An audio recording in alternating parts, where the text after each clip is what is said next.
आपने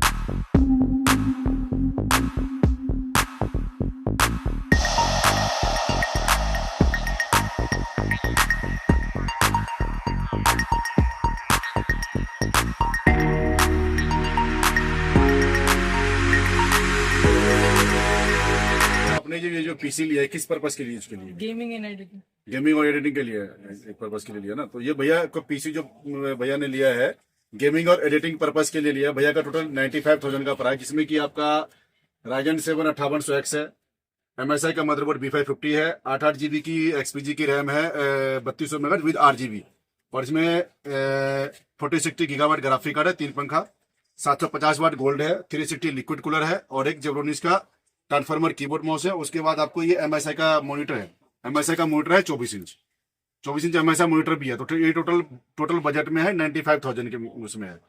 तो भैया ने एडिटिंग और गेमिंग पर्पस के लिए लिया हुआ है। तो भैया आप कहाँ से आए हुए? भैया मंगलपुरी से आया हुआ है। प्राइस कैसे लगा भैया आपको? एकदम तो प्राइस भैया को बेस्ट लगा, इसलिए भैया आया हुआ है मेरे पास। और ये सारे जो भी प्राइस है कंप्यूटराइज पक्का बिल के साथ है भैया।